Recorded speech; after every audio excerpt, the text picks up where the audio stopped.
Un événement pour l'US Orthez Rugby, le départ de la flamme olympique sur son stade. Plus d'une centaine de bénévoles depuis ce matin ont accueilli des spectateurs. Un repas était organisé. L'ambiance était au rendez-vous.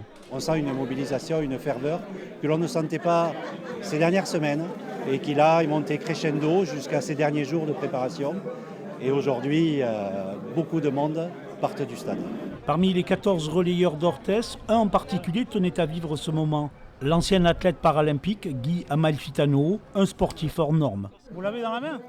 Eh ben oui, je l'ai dans la main. Puis là, je mesure la chance que j'ai de l'avoir. Il y a beaucoup de gens qui aimeraient être à ma place.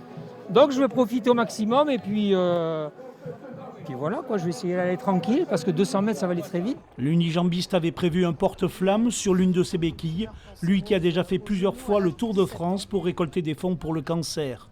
La flamme olympique a ensuite fait le tour de la ville, en passant devant la salle de basket mythique La Moutette, avant d'arriver au célèbre Pont-Vieux. C'est Lilou et son papa qui ont pris le relais, un duo pour l'association Lilou-Bellange qui vient en aide aux maladies génétiques rares. Une arrivée triomphale les attendait devant la mairie d'Orthez, où étaient réunis plus d'1 millier de personnes.